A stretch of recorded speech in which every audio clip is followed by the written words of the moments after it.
All right, so this is something very important. If you're living in Canada right now and you're using one of the three service providers that are Bell, TELUS, and Rogers, and you always feel like the prices keep increasing on you, how come they do not honor the contracts?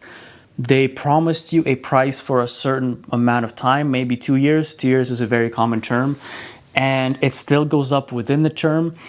And honestly speaking, I'm here to tell you that it is actually all that bad.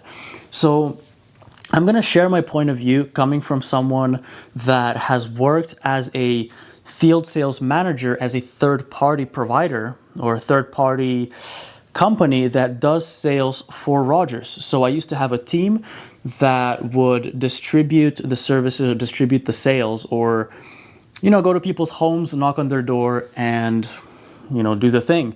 And yeah, I get it. It's annoying, people knocking on your door trying to sell stuff, but that's not what I'm here to talk about. Instead, I was the person in charge of receiving information from Rogers directly, and I'm sure the other companies work the exact same way.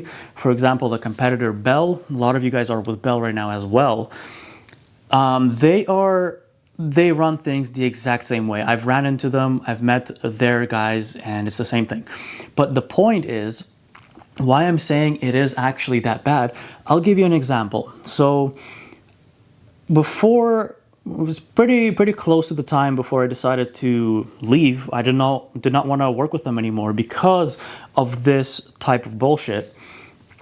I decided, to let my dad know or others know, hey, before I leave, here are the deals. Does anybody want to grab some of the deals that I get assigned before we can't get them anymore? Because I was receiving very specific, very targeted promotions, deals that have certain expiry dates, all that stuff. Now here's what happens with it. We get for my team at least, we would get a sheet and we would see, for example, all the codes, the promotions we can give to the customer. Now, if you're not a complete crook, or as people would like to call door-to-door salespeople, if you're actually thinking you're doing somebody a service, hey, look, I got these promotions, I'm going to lock you in for 2 years, this is a huge win. Or at least we thought. Or at least I thought. But when I decided to try this for myself, so I ended up signing up my dad. He is paying for my mom's phone, for my sister's phone, and his own. And I thought, hey, look, 3 lines, we're going to get a really good deal. And the promotions, obviously there are promotions that expire after 7 months, 10 months, but I was focused on the ones that don't expire. There are promotions that are ongoing, that we were specifically assigned. I would get live updates from Rogers management directly on what we can use and what we cannot use. And so that was the deal at the time. Now, everything is going great so far up until the point where it's time for them to keep up their promise, or so to say. So I get my dad on these plans. I tell them, hey, it's ongoing. We get all these kind of promotions for having the service in our home as well, or for putting it on autopay. You guys have probably heard these things all the time. Now, not even 3 months pass before I have to make the first call to customer care. Why do I have to do that? Well, one day my dad's like, hey, didn't you say these promos last a little longer, like ongoing? And yes, these promos were marked ongoing. I do understand the underlying price can increase. That's just how things go. They love raising the prices every now and then. But promotions that are set to ongoing, I have that in my sheet, they should be there. So my dad's like, well, why am I paying $30 more now? Okay, I phoned them up. What's going on? The guy, the customer sales representative or whoever is on that line, he tells me, oh, of course, these promotions were set to expire. And not only that, you're also going to lose a few more promos in a couple months. And I'm telling him, hold on, no. I understand what you're saying, but that's not how these ones work. These ones were specifically assigned. I know this because I assigned them. I use them. And they are ongoing. No expiry date. However, it seems like, regardless of what information Rogers fed us as a third party, it all makes sense now. they love hiring third parties. You guys probably heard this so many times, whether it's technicians, contractors, they love outsourcing their work. And I'm not just talking about one company. All three, Rogers, Bell, Telus, they all work the exact same way. It's almost like it's one person in charge of them all. But the point is, they love outsourcing their work because they can limit their liability. Because if anything or anybody speaks out against them, oh, it's not us, it's the contractors, it's the third parties, which they use, like us, as disposable entities. That's literally how I was treated, and that's one of the reasons why I decided to leave. Now, moving forward, of course, I could not prove to the guy that these were, not supposed to expire. So it's like a dead end, it's like talking to a wall, because he's like, well, the computer says it expires. So that means on the inside, even though sales reps, whoever's working on the external, the customer facing role, they're the ones being fed these promotions that we sell on. We're so confident that this is going to bring value to the customer, even though a lot of customers say we don't trust it. We think the price is still going to increase on us. Well, and we're like, no, not this one, not this time. Because this time here I can say it's in writing, whatever. Clearly it doesn't count. Because when I've tried this for myself, it also did not go that way. Now, of course, if you're one of the lucky ones, you might get lucky and actually keep your price for a longer time. But so many people have these troubles, and it's basically rotten from the inside. That's what I'm saying here. How can we be assigned these promotions that are actually set to expire, but we tell the customer they're ongoing?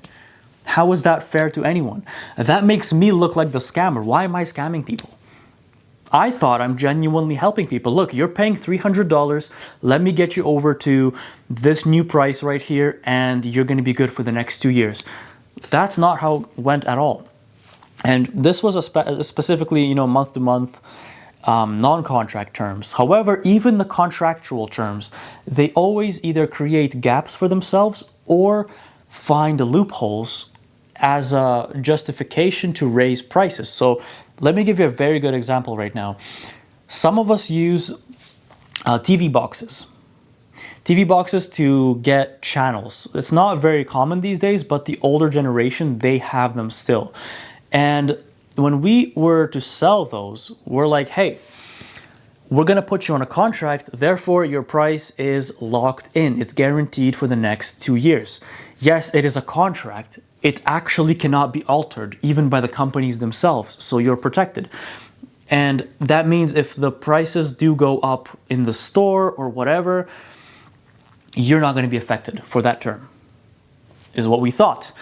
And in the last year that I've been working there, I hop on a call with Rogers, their internal managers, and I hope they're watching this right now, actually, because if I can get enough attention to what's actually going on, maybe they'll do something about it, maybe they'll hate me, whatever.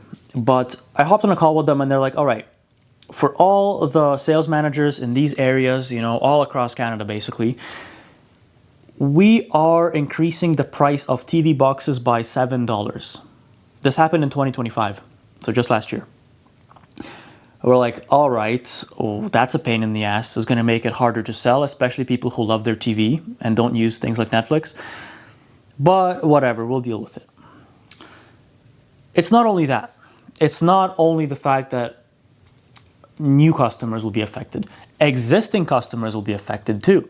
People who have TV boxes, their prices are also going up. And we thought, all right, well, it's a good thing we sell contracts for the most part. Like, most of our sales are contracts, which means people only on a month-to-month term will be affected.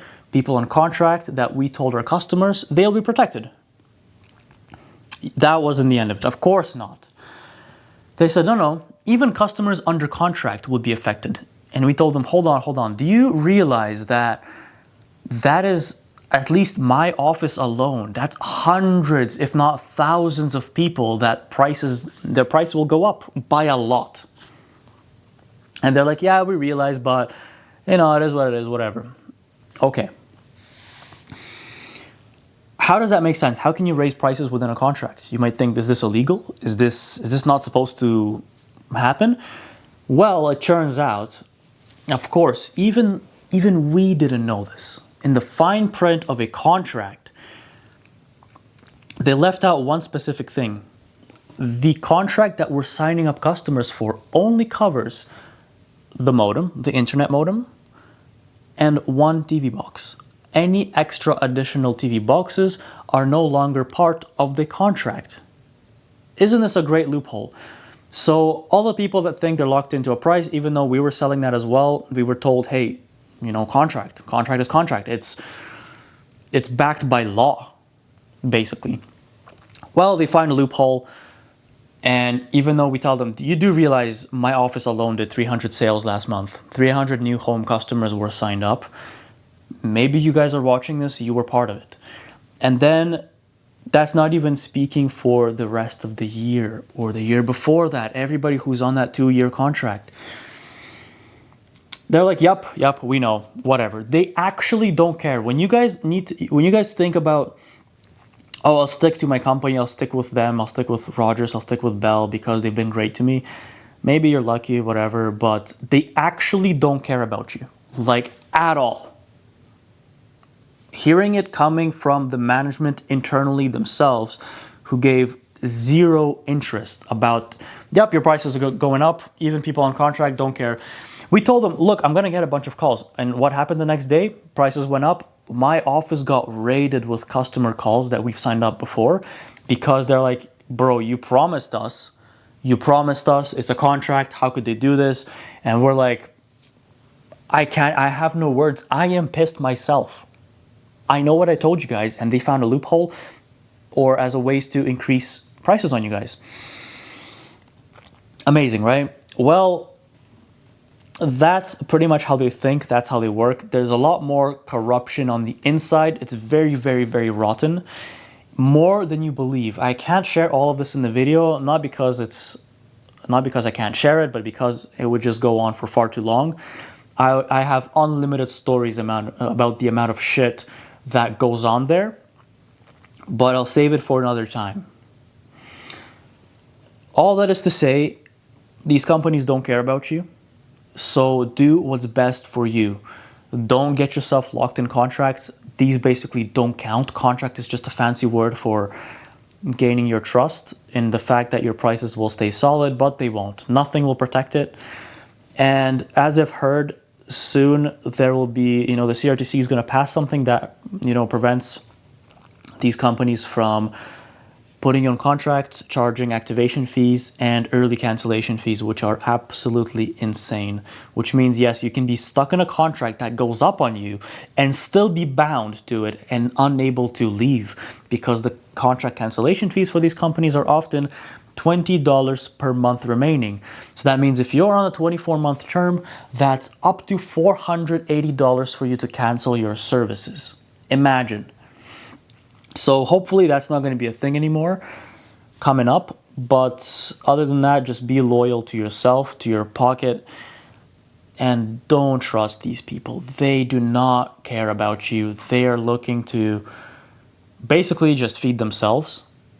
And a lot of these internal managers are very, very self-interested.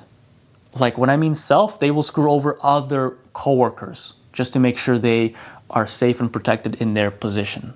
Just saying. Thanks for watching, guys.